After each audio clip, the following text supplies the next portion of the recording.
So after hearing about what went on at San Diego's Comic-Con this weekend, the big thing was Robert Downey Jr. is Doctor Doom. Now, Victor Von Doom at one point did trick Tony Stark into switching consciousness. It's a long story. We're not going to get into it. I don't think that's where this is going, because if it was, that would be dope. I would like it. But I just feel like we have to build on that, and we haven't gotten to that point yet. But again, at this point, Marvel is pretty desperate, so I don't know if they're going to fast track something just to make people happy. Kind of like what Deadpool did.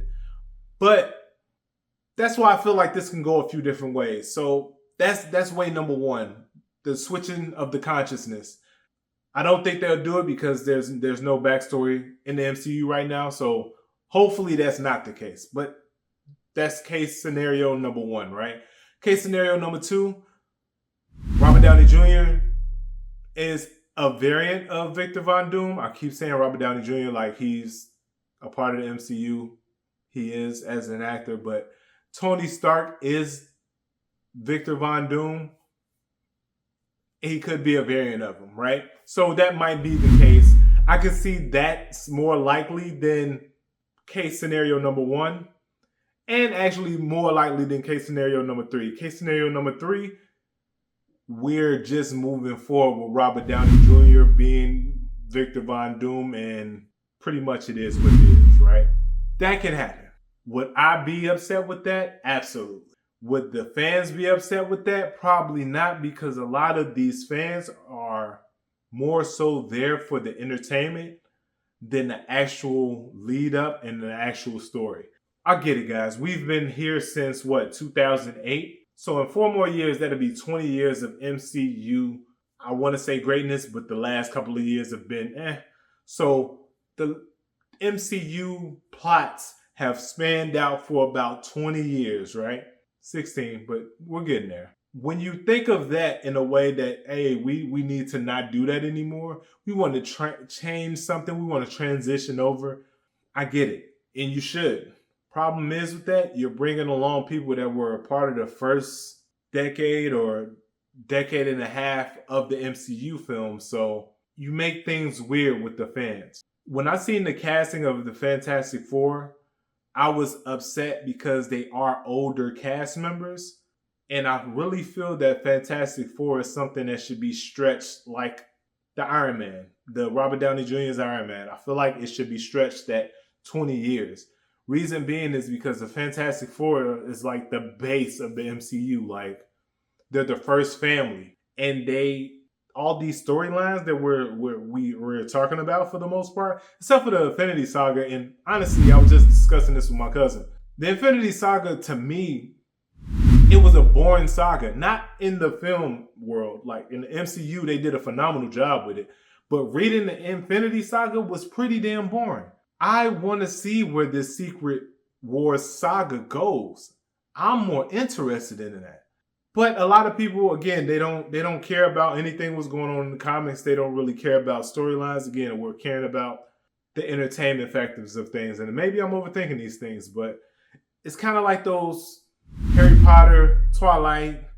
I'm not going to say Hunger Games because I don't really feel Hunger Games really had the appeal, the masses that come out to support it like a Harry Potter or the Twilight sagas. So I'm going to just stick with those two. Those two different fans of the book and then the films. I remember those fans that read the Harry Potter book was like, man, and I used to like the Harry Potter movies. I'm like, man, it's so much more that's going on and that's not even the tip of the iceberg. And it's just like, bro, it's a dope movie though. And I didn't care about nothing else, but now the shoe is on the other foot. I get it now. I didn't understand this 10 years ago, guys, or whatever. I understand now. Trust me. When it comes to things like these comic book films, I don't mind them changing it because the MCU has changed the origin stories. They've changed the timelines. They've changed a lot when it comes to the comics. And sometimes it was for the worse. But for the most part, it's been for the better. And I have no problem with that. If you're going to change something for the better, do it. But if you're going to change something and it doesn't even match up to what you have going on in the comics, I would say cut it.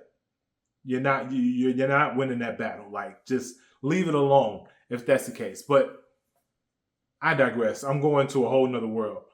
Back to the San Diego Comic-Con.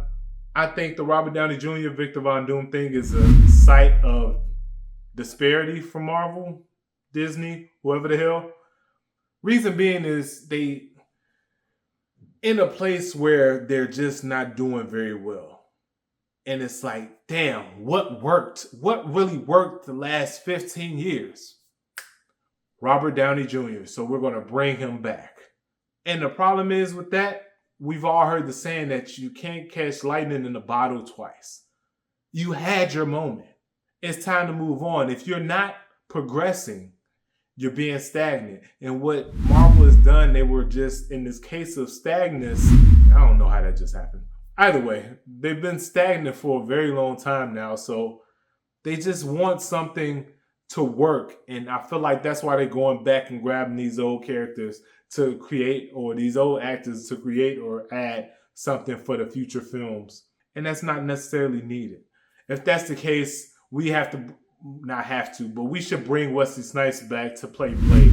And I was totally against that. Reason being, I want Blade to be around. I want him to be moving the way that I know that Blade moved. The way that Wesley Snipes portrayed him almost 30 years ago. Like, that's the Blade I want to see. If you're not going to do that, I would say just leave it the hell alone. It's just not worth it. But when you start bringing the Robert Downey Jr.'s back, the Chris Evans, again, that was just a cameo. When you start bringing these characters back to play other characters, it just gets weird.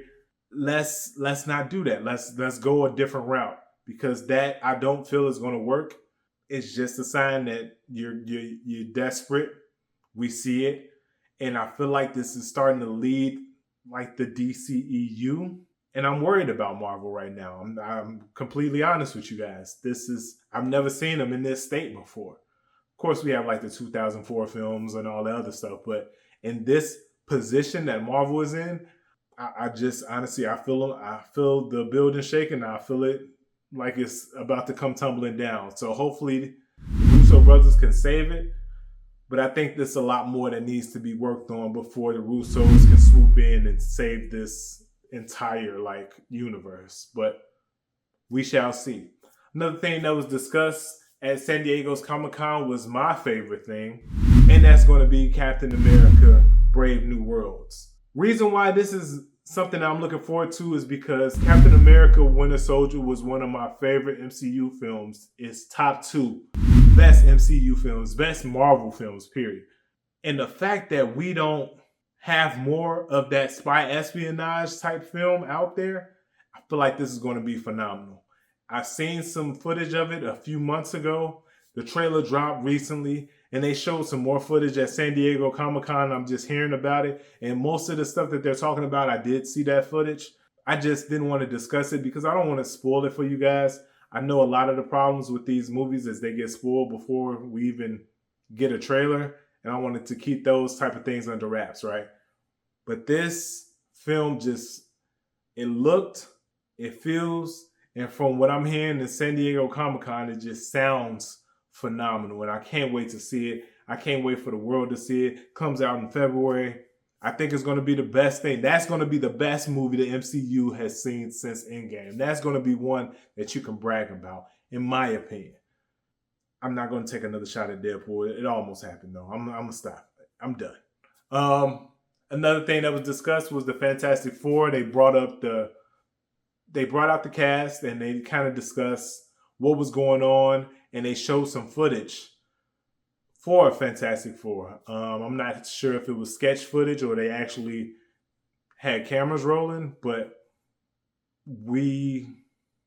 I just want them to do this right. The fact that we got rid of Kane so early, and again, I'm saying we because I'm a Marvel here. We just gonna say we. It's us, right? The reason, the way that they got rid of Jonathan Majors as Kane, I just felt like they did this man wrong, and I feel like they can recoup. I feel like they could have rebounded with him, and they just chose not to. Just like I feel like they could have rebounded with just recasting T'Challa, and they chose not to. That's why we're having such a bad time. Listen to the fans, guys, at this point. Not just the fanboys that just want to see something or want to get upset that there's an all-female cast comic book movie out there. Listen to the fans when they're telling you the importance of these characters and why certain things might not work. There's no reason why Black Panther 2 was not a billion-dollar film. It was damn near 3 hours. If you would have put the right elements in there, created or recast T'Challa, there was no way that that movie wouldn't have made over $1 billion. But you guys made a very terrible mistake at not recasting him. Fast forwarding to making Shuri the Black Panther, it was just a bad scenario all around. But again, that's why I'm worried with this Fantastic Four film. I'm one that actually enjoyed the early 2000s Tim Story films. I hope Tim Story was the director. From what I remember, it was Tim Story. I enjoyed those films. They were comic book accurate. Again, the budgets back then and not just the budgets, but the special effects and what they can do back then versus what they can do 20 years later is night and day. So I can't wait to see those things. I think if they do Fantastic Four right, it's going to be incredible. And Fantastic Four deserves a great film. Plain and simple. Just going to say that. These things are going to be great, man. And I'm going to rewind back to Brave New Worlds because we were talking about the MCU films that came out after Endgame, and Eternals came out, and no one really knew about this creature that was just in the middle of the middle of the ocean somewhere. And in Brave New Worlds, they say that they talk about this creature. They call it a celestial, and I feel like that's my problem with the film. We're calling it a celestial. How do we know it's a celestial? Because, of course, we know it as moviegoers, but how do they know that it's a celestial? I hope we don't have one of those situations where, like kind of in WandaVision, where they were explaining how powerful Wanda was and how she could have hurt Thanos by herself if she wanted to, when it was like nobody was there to cast or see that. So how would you know? I hope we don't have one of those moments because I feel like that's where this is going if they do go down that route. So hopefully that's not the situation. But that Celestial he's bringing the metal adamantium into the MCU.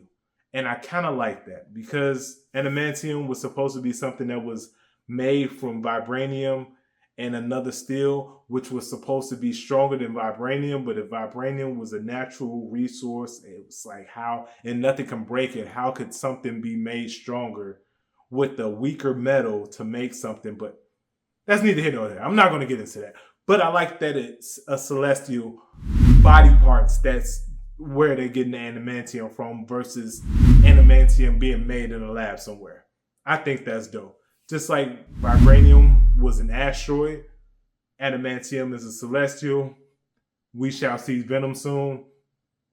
All this is going to come together.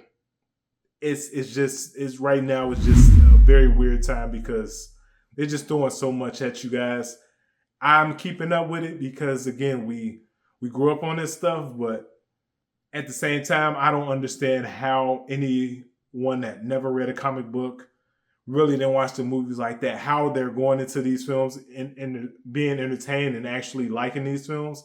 It boggles me because I don't know it's like walking in the middle of a film somewhere and just watching the rest of the film and it was like, oh, that was a great movie, and walk off like I can't do that. So I don't understand how you guys do it, but kudos.